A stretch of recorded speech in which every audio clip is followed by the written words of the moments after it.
தென் மாநிலங்களிலே பாஜக எதிர்ப்பு என்பது மிகப்பெரிய அளவிலே இருக்கிறது. குறிப்பாக தமிழ்நாட்டிலே மிகப்பெரிய அளவிலே இருக்கிறது. தமிழ்நாடு என்பது தேசிய அளவிலே பல்வேறு மாற்றங்களுக்கு அடிகோலிய ஒரு மாநிலம். இங்கே இருக்கக்கூடிய ஆளுமைகள் தான் தேசிய அளவிலே வழிகாட்டக்கூடிய நிலையிலே பல்வேறு தருணங்களிலே இருந்திருக்கிறார்கள். ஆனாலும் கூட இந்த தாக்கத்தை முழு அளவிலே வட மாநிலங்களில் நம்மால் ஏற்படுத்த முடியவில்லை.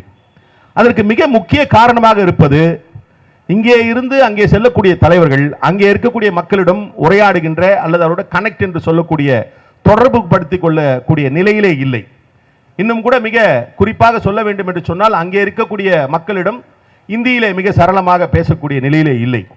பாரதிய ஜனதா கட்சியினுடைய வண்டவாளங்களை தண்டவாளங்களில் ஏற்றுவது என்கின்ற நிலையிலே அங்கே நம்முடைய கருத்துக்களை கொண்டு போய் சேர்க்க முடியவில்லை. இன்றைக்கு கூட நான் பேசுகிறேன் என்று சொன்னால், இங்கே நம் தமிழ் மொழியிலே உரையாற்றுகிறேன் என்று சொன்னால் வேறு மொழியிலே பேசினாலும் கூட இதிலே இருக்கக்கூடிய ஒரு தொடர்பு நிலை வேறு மொழியிலே இல்லை. அங்கே இந்தி பேசக்கூடிய மாநிலங்களிலே அவர்களிடம் தொடர்பு படுத்திக் கொள்ளக்கூடிய நிலையில் குறிப்பாக தமிழ்நாட்டில் இருக்கக்கூடிய தலைவர்களோ தென்னிந்திய மாநிலத்தில் இருக்கக்கூடிய தலைவர்களால் அதை செய்ய இயலவில்லை. இது அவர்களுக்கு மிகப்பெரிய ஒரு சாதகமான சூழலை தொடர்ச்சியாக கொடுத்து வந்திருக்கிறது. நாம் கவு பெல்ட் என்று சொல்லக்கூடிய அந்த மாநிலங்களிலே எல்லாம் அவருடைய தாக்கம் மிக அதிகமாக இருந்ததற்கு காரணம் அவர்களை பற்றிய புரிதல் அங்கே இல்லாத ஒரு நிலை. ஆனால் அதிலே அவர்களுக்கு மிகப்பெரிய ஒரு சம்மட்டி அடி கொடுக்கிற வகையில அரவிந்த் கெஜ்ரிவாலுடைய பிரச்சாரமும் அவருடைய மக்களிடம் அவர் தன்னை தொடர்பு கொடுத்துக் கொள்ளக்கூடிய நிலையும் இருந்ததுதான் பாரதிய ஜனதா கட்சி மிகப்பெரிய ஒரு அச்சுறுத்தலாக பார்த்தது.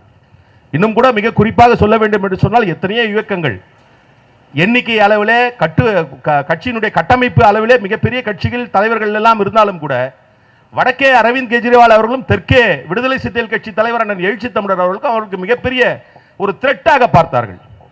அங்கே அவரால் பிஜேபியை எதிர்த்து கருத்துக்களை மக்களிடம் தொடர்பு படுத்த முடியும் என்று சொன்னால், தெற்கிலே இருக்கக்கூடிய விடுதலை சிறுத்தைகள் கட்சியுடைய தலைவர் அண்ணன் எழுச்சி தமிழர் தன்னுடைய கருத்தியல் பலத்தால் கருத்தியல் ஆழத்தால் பாஜகவை தோலுரிக்கிறார் என்கின்ற அந்த ஒரு நிலையிலே அவர்கள் பார்க்க ஆரம்பித்தார்கள். இந்த வழக்கு கூட அவர்கள் எந்த அடிப்படையிலே போட்டிருக்கிறார்கள் என்கின்ற கேள்வி முன்வைக்கப்படுகிறது. பொதுவாக பல்வேறு அரசுகள் பல்வேறு நிலையிலே ஒரு பாலிசி டிசிஷன் எடுப்பார்கள்.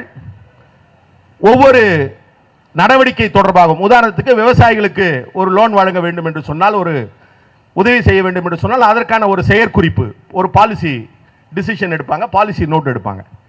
அந்த மாதிரி இப்போ இங்கே ஒரு பாலிசி நோட் என்ன, இங்கே வந்து மதுவிலக்கு மது கொள்கை பற்றிய பாலிசி இங்கே என்ன, மதுவை அரசே வியாபாரம் செய்வது என்பது இங்கே இருக்கக்கூடிய பாலிசி. அந்த மதுவை அரசே வியாபாரம் செய்வதற்கு ஒரு நிறுவனம், டாஸ்மாக் என்கின்ற ஒரு நிறுவனம், அது எப்படி செயல்படுகிறது என்றெல்லாம் ஒரு கொள்கையை வகுத்திருக்கிறார்கள். இதுக்கு முன்னாலே எப்படி இருந்தது இங்க மது கொள்கை? மது கொள்கை என்பது தனியார் ஏலம் எடுப்பார்கள், மதுக்கடைகளை நடத்துவார்கள். அப்போ ஒரு பாலிசி சேஞ்ச், ஒரு ப்ரொஹிபிஷன் பாலிசி சேஞ்ச் எப்பொழுது வந்தது என்று சொன்னால் ஜெயலலிதா அம்மையார் ஆட்சி காலத்திலே வந்தது. அதே போல டெல்லியிலே ஒரு பாலிசி சேஞ்ச் கொண்டு வராங்க. இந்த பாலிசி சேஞ்ச் கொண்டு வரது ஒரு அரசினுடைய இயல்பான நடவடிக்கை. எல்லாவற்றை தொடர்பாகவும் அரசு முடிவெடுக்க வேண்டிய நிலையில் இருக்கிறது, அரசுக்கு அந்த பொறுப்பு இருக்கிறது, கடமை இருக்கிறது.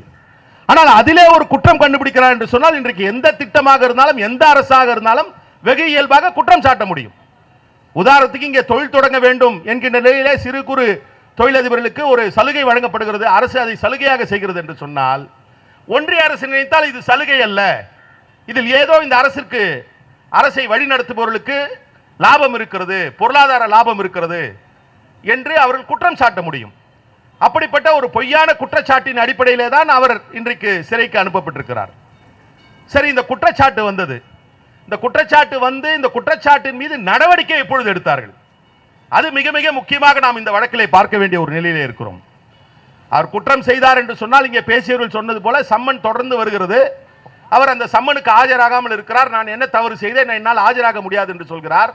ஆனால் அவர் எப்பொழுது கைது செய்யப்பட்டார் என்கின்ற கேள்வியை நாம் முன்வைத்து பார்த்தால்தான் இந்த கைது நடவடிக்கை என்பதே ஒரு பொய்யான நடவடிக்கை, தவறான நடவடிக்கை, பழிவாங்கும் நடவடிக்கை, ஒரு பாசிச நடவடிக்கை என்பது புரியும். பாரதிய ஜனதா கட்சி இரண்டாம் முறை ஆட்சி பொறுப்புக்கு ஏற்று கிட்டத்தட்ட 3.5 ஆண்டு காலம் வரை என்ன ஒரு சூழல் இந்தியாவில் இருந்தது, அல்லது எல்லோரும் என்ன கணித்தார்கள் என்று சொன்னால், தொடர்ந்து 3வது முறையும் மிகப்பெரிய மெஜாரிட்டியோடு பாரதிய ஜனதா கட்சி ஆட்சி அமைத்துவிடும் என்கின்ற ஒரு தோற்றத்தை ஏற்படுத்தினார்கள். அது உண்மை என்பது போல எல்லோருமே நம்பினார்கள். பாரதிய ஜனதா கட்சி மீண்டும் 3ஆம் முறை மிகப்பெரிய மெஜாரிட்டியில் வெற்றி பெற்றுவிடும் என்பதுதான் எல்லோரும் கணித்தார்கள். ஆனால் இவர்களை வீழ்த்த வேண்டியது எப்படி என்பதை பற்றிய சிந்தனை எல்லோர் மனதிலும் ஓடிக்கொண்டிருக்கிறது.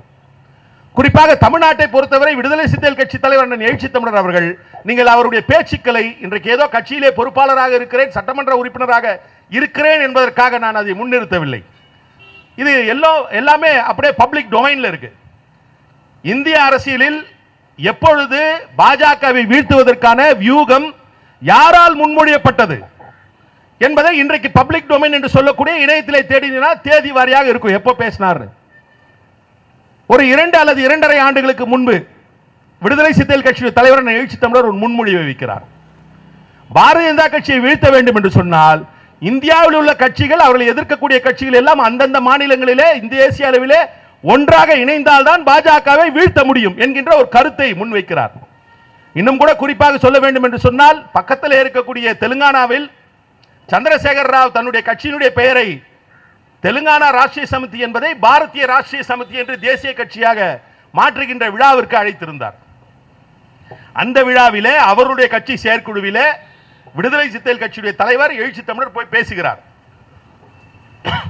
அந்த மாநிலத்தை பொறுத்தவரை டிஆர்எஸ், அன்றைக்கு டிஆர்எஸும் காங்கிரசும் எதிரெதிர் நிலையிலே இருக்கக்கூடிய கட்சிகள். ஆனால் அந்த கூட்டத்திலே போய் தலைவர் எழுச்சி தமிழர் பேசுகிறார், உங்களுக்கும் பாஜகவை வீழ்த்த வேண்டும், தேசிய அளவிலும் பாஜகவை வீழ்த்த வேண்டும், ஆகவே தேசிய அளவிலே காங்கிரஸோடு சேர்ந்து நீங்கள் நிற்க வேண்டும் என்கின்ற ஒரு கோரிக்கையை முன்வைக்கிறார். இந்த கோரிக்கை தொடர்ந்து அடுத்தடுத்த நிலைக்கு, அடுத்தடுத்த தலைவருடைய பார்வைக்கு செல்கிறது. ஒவ்வொன்றாக நகர்வுகள் நகர்ந்து கொண்டிருக்கிறது. அப்பொழுது எல்லாம் கேட்டார்கள், காங்கிரஸோடு மம்தா எப்படி சேருவார், காங்கிரஸோடு சரத்பவார் எப்படி சேருவார், காங்கிரஸோடு நிதிஷ்குமார் எப்படி சேருவார்? சேர்ந்தாரு, போயிட்டாரு. காங்கிரஸோடு லல்லு பிரசாத் யாதவ் எப்படி சேருவார்? இப்படி பல்வேறு நிலையிலும் அவர்கள் தங்களுடைய கருத்துக்களை வெளிப்படுத்தினார்கள். காங்கிரஸோடு முக்கியமாக அரவிந்த் கெஜ்ரிவால் எப்படி சேருவார் என்றெல்லாம் கேள்விகள் முன்வைக்கப்பட்டது. அப்படி கேள்விகள் முன்வைக்கப்பட்ட நிலையில் இந்த கருத்திலே ஒரு ஆழம் இருக்கிறது, இதிலே ஒரு புரிதல் இருக்கிறது என்பதை தமிழ்நாட்டிலே இருக்கக்கூடிய திராவிட முன்னேற்ற கழகத்தின் தலைவர் முதலமைச்சர் மாண்புமிகு அண்ணன் தளபதி அவர்கள் அதை முழுமையாக உணர்ந்து கொண்டு அதற்கான முன்முயற்சிகளை செய்ய ஆரம்பித்து இன்றைக்கு இந்தியா என்கின்ற ஒரு கூட்டணி உருவாயிற்று. இந்த இந்தியா என்ற கூட்டணிக்கு வலிமைக்கு வலு சேர்க்கிற வகையில் யார் இதிலே சேர மாட்டார்கள், யார் இதிலே கலந்து கொள்ள மாட்டார்கள் என்று பாஜக எதிர்பார்த்ததோ அந்த அரவிந்த் கெஜ்ரிவால் இந்தியா கூட்டணிக்கு ஆதரவை தெரிவித்தார். பாதகம் செய்பவரை கண்டால் நாம் பயங்கொள்ளலாகாது பாப்பா, மோதி மிதித்து விடு பாப்பா, அவர் முகத்தில் உமிழ்ந்து விடு பாப்பா. அண்மை செய்திகளை உடனுக்குடன் தெரிந்து கொள்ள இணைந்திருங்கள் இயம்நாடு தொலைக்காட்சியுடன்.